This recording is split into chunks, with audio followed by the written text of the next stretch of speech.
கொண்டிருக்கின்ற இந்த கண்டன ஆர்ப்பாட்டம் என்பது நம்முடைய கழகத்தினுடைய தலைவர், தமிழ்நாட்டினுடைய ஒப்பற்ற முதலமைச்சர் மாண்புமிகு தளபதியுடைய ஆணைக்கிணங்க மிக எழுச்சியோடு நடைபெறுகின்ற நம்முடைய தோழமை இயக்கங்கள் சேர்ந்து நடத்துகின்ற ஆற்றல் மிக சிறப்பான ஒரு கண்டன ஆர்ப்பாட்டம். ஒன்றியத்தில் இருக்கக்கூடிய மோடி அரசு ஒரு கையாளாகாத அரசாக தவறான வெளியுறவு கொள்கையால் இன்று சிலிண்டர் தட்டுப்பாடு ஏற்பட்டிருக்கிறது. அதை மூடி மறைப்பதற்கு ஒன்றிய அரசு மாநிலங்களில் பழிபோடக்கூடிய ஒரு சூழலை அவர்கள் கையிலே எடுத்திருக்கின்றார்கள்.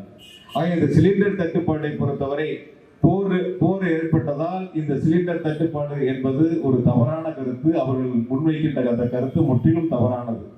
ஒரு ஆட்சி அதிகாரத்தில் இருக்கக்கூடிய ஒரு அரசு மக்களுடைய அடிப்படை தேவைகளை, அத்தியாவசிய தேவைகளை நிறைவேற்றுவதற்கு கூட திறமை இல்லாத ஒரு அரசாக மோடி அரசு இருக்கிறது. இன்னும் சொல்ல வேண்டும் என்றால் அமெரிக்காவிற்கு அடிபணிந்த அரசு எப்படி எடப்பாடி மோடியிடம் மண்டியிட்டாரோ அதை போல மோடி அமெரிக்காவிடம் மண்டியிட்டு இருக்கக்கூடிய சூழல் தான் இந்த இந்தியாவில் பிஜேபி அரசு செயல்பட்டுக் கொண்டிருக்கின்றன. இப்படிப்பட்ட ஒன்றியத்தில் இருக்கக்கூடிய அடிமை அமெரிக்காவுக்கான அடிமை அரசாகவும் தமிழ்நாட்டில் இருக்கக்கூடிய மோடிக்கு அடிமையாக இருக்கக்கூடிய எடப்பாடியினுடைய அதிமுகவும் இந்த சிலிண்டர் தட்டுப்பாடுகளை பற்றி, இதனுடைய நிலைகளை பற்றி எந்த இடத்திலும் பேசுவதற்கு அவர்கள் தயாராக இல்லை.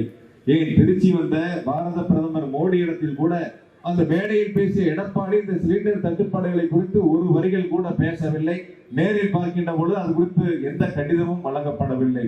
ஆனால் தமிழ்நாட்டினுடைய முதலமைச்சர் மாண்புமிகு தளபதி அவர்கள் இந்தியாவில் பல்வேறு மாநிலங்கள் இருந்தாலும் கூட தமிழ்நாட்டில் சிலிண்டர் தட்டுப்பாடு என்று வருகின்ற பொழுது உடனடியாக அரசினுடைய மூத்த அதிகாரிகள் எல்லாம் அழைத்து எந்தெந்த வகையில் தமிழ்நாடு அரசு இந்த ஏழை மக்களுக்கு, அடித்தட்டு மக்களுக்கு, வணிக பெருமக்களுக்கு உதவ முடியுமோ அந்த வகையில் அனைத்து அரசினுடைய உதவிகளையும் வழங்கி இருக்கக்கூடிய முதலமைச்சர், திராவிட ஆட்சியினுடைய நாயகர் முத்துவேல் கருணாநிதி ஸ்டாலின் என்பதை இந்த நேரத்தில் நாம் நினைத்து பார்க்க வேண்டும்.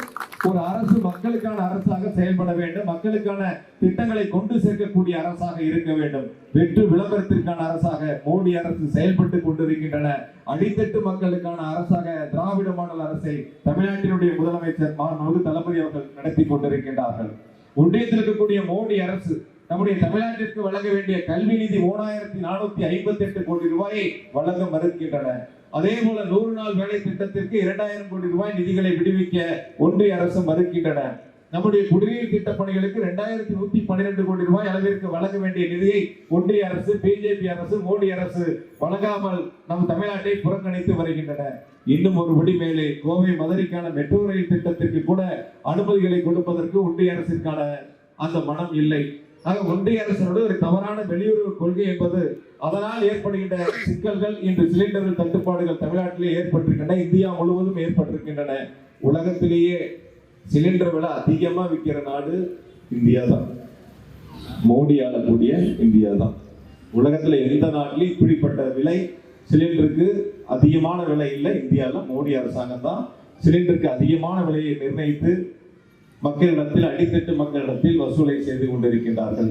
இங்கு காங்கிரஸ் கட்சியுடைய மாவட்ட செல்லும்போது சொன்னார், அவங்க ஆட்சியில் நம்முடைய மத்தியில் இருக்கக்கூடிய திமுக காங்கிரஸ் கூட்டணி ஆட்சி இருந்த பொழுது சிலிண்டர் விலை என்ன இருந்தது என்பதை இங்கே பட்டியலிட்டு சொன்னார்கள். 2005 சிலிண்டர் 998 ரூபா. அன்னைக்கு அரசு மானியம் 563 ரூபா. அரசாங்கம் மானியமாக கொடுத்து மோடி சொன்னார், நாங்க மானியம் கொடுப்போம், அக்கௌண்ட்ல போடுவோம். கொஞ்ச நாள் 5, 10 இப்ப 0 ஆயிடுச்சு. முழுக்க பூஜ்ஜியம் ஆயிடுச்சு. ஏமாற்று வேலைதான் மோடியினுடைய கைவந்த கலை. அந்த வகையில் அரசை பொறுத்தவரை விலையேற்றத்தில் காட்டிய வேகத்தை விநியோகத்தில் காட்டுவதற்கு மோடி அரசாங்கம் முயற்சிக்கவில்லை. வெள்ளம் உடனே ஏற்றுவாங்க. அது கமர்ஷியல் சிலிண்டர் இருந்தாலும் சரி, வீட்டுக்கான சிலிண்டர் இருந்தாலும் சரி, விலையேற்றத்தில் காட்டக்கூடிய அந்த வேகத்தை விநியோகத்தில் மோடி அரசு காட்டியிருந்தால் உள்ளபடியே மக்கள் நினைத்து பார்த்திருப்பார்கள். ஆனால் மோடி அரசாங்கம் அது குறித்து எந்த நடவடிக்கையும் எடுப்பதற்கு தயாராக இல்லை. இந்திய பொருட்கள் மீது 25% கூடுதல் தண்டனை வரிகளை அமெரிக்கா விதித்த பொழுது அது குறித்து கேள்வி எழுப்பாமல், அதற்கான நடவடிக்கை எடுக்காமல் மௌனம் காத்தவர் தமிழ்நாட்டினுடைய தொழில்துறையினுடைய வரலாற்றில் மிக மோசமான ஒரு சூழலை உருவாக்கிய அரசு மோடி அரசாங்கம், பிஜேபி அரசாங்கம். 19 கிலோ இருக்கிற ஒரு சிலிண்டர் 2014 வணிக சிலிண்டர் 1610 ரூபா, இன்னைக்கு 2043 ரூபா. வீட்டு விநியோக சிலிண்டர் 414 ரூபாய்க்கு இருந்துச்சு 2014, இன்னைக்கு 928 ரூபா. அப்ப பாத்தீங்கன்னா இன்னைக்கு கச்சா எண்ணெய் ஒரு பீப்பாய் வந்து $100 ஒரு டாலர். $100 அன்னைக்கு இருந்த கச்சா எண்ணெயினுடைய விலை. ஆனா 2008ல $147 இருந்துச்சு. அன்னைக்கு கூட வந்து சிலிண்டர் $414 இருந்துச்சு. ஆனா இன்னைக்கு $928 ஒன்றிய அரசு அதிகமான விலையை மக்களிடத்தில் வசூலிக்கிறது என்று சொன்னால் அடித்தட்டு மக்கள் மீது கவலை இல்லை. வெற்றி விளம்பரத்திற்காக ஆட்சி நடத்தக்கூடிய இந்த மோடி அரசிற்கு முடிவு கட்டக்கூடிய காலம் வந்துவிட்டது என்பதை மட்டும் நாம் இந்த நேரத்தில் ஒரு கணம் நாம் சிந்தித்து பார்க்க வேண்டும். டெல்லி போறார் எடப்பாடி, அமித்ஷா பார்க்கிறார் உள்துறை அமைச்சர் அவர்களை, கூட்டணிலாம் பேசுறாரு. கூட்டணிக்கு வராதவங்களுக்கு அங்க வச்சு பேரம் பேசுறாங்க. ஆனா சிலிண்டர் தட்டுப்பாட்டை பத்தி ஒரு வரி பேசல, அதுக்கான நடவடிக்கை எடுங்கன்னு ஒரு வார்த்தை சொல்லல. அதுதான் அதிமுகவினுடைய நிலைமை. ஆனால் நம்முடைய முதலமைச்சர் மாண்புமிகு தளபதி அவர்களை பொறுத்தவரை இது 5 ஆண்டுகளில் பல்வேறு வரலாற்று சிறப்புமிக்க திட்டங்களை தமிழ்நாட்டு மக்களுக்கு வழங்கி இருக்கின்றார்கள். கலைஞர் மகளிர் உரிமை திட்டம், விடியல் பயணம், நான் முதல்வன், தமிழ் முதல்வன், புதுமை பெண், இல்லம் தேடி கல்வி, மக்களை தேடி மருத்துவம், தாய் மாணவர் திட்டம், 2 லட்சம் விவசாயிகளுக்கு இலவச மின் இணைப்பு, தோழி தங்கும் விடுதி, இப்படி பல்வேறு வரலாற்று சிறப்புமிக்க திட்டங்களை தந்திருக்கின்ற முதலமைச்சர் அவர்கள் நம்முடைய கரூர் மாவட்டத்திற்கு இந்த 5 ஆண்டுகள் ஏறத்தாழ 5000 கோடி அளவிற்கான வளர்ச்சி திட்டங்களை தந்தவர் நம்முடைய முதலமைச்சர் தளபதி என்பதை இந்த நேரத்தில் நாம் நினைத்து பார்த்திட வேண்டும்.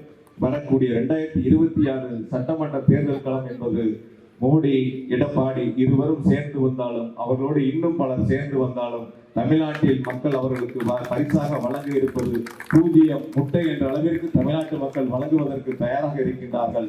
நம்முடைய தலைவர் முதலமைச்சர் அவர்கள் அமைத்திருக்கக்கூடிய கூட்டணி மகத்தான வெற்றி வரும். 200க்கும் மேற்பட்ட இடங்களில் வெற்றி பெற்று அதில் கரூர் மாவட்டம் 4 தொகுதிகளிலும் நம்முடைய கூட்டணி மகத்தான வெற்றி பெற்றது. உதயசூரியன் மகத்தான வெற்றி பெற்றது என்பதை சூழலை நாம் உருவாக்கிட வேண்டும் என்று வந்திருக்கக்கூடிய அனைத்து கழக நிர்வாகிகளிடத்திலும், தோழமை கட்சியினுடைய நிர்வாகிகளிடத்திலும் அன்போடு கேட்டுக்கொண்டு இந்த கண்டன ஆர்ப்பாட்டத்தில் வெயிலையும் பொருட்படுத்தாமல் பங்கெடுத்திருக்கின்ற தாய்மார்கள், இளைஞர்கள், கழகத்தினுடைய நிர்வாகிகள், தோழமை இயக்கத்தினுடைய நிர்வாகிகள் அனைவருக்கும் என்னுடைய அன்பு கலந்த மாவட்ட கழகத்தின் சார்பில் அன்பான நன்றி இந்த நேரத்தில் பணிவன்போடு சமர்ப்பித்துக் கொண்டு இப்பொழுது எழுப்பப்படுகின்ற கோஷங்களை அனைவரும் திரும்ப சொல்லுமாறு அன்போடு கேட்டுக்கொள்கின்றேன். ஆர்ப்பாட்டம் இது ஆர்ப்பாட்டம், ஆர்ப்பாட்டம் இது ஆர்ப்பாட்டம், மதசார்பற்ற முற்போக்கு கூட்டணியில் ஆர்ப்பாட்டம், ஆர்ப்பாட்டம் இது ஆர்ப்பாட்டம், தமிழ்நாட்டை தொடர்ந்து வஞ்சிக்கும் இந்திய அரசை கண்டித்து ஆர்ப்பாட்டம்.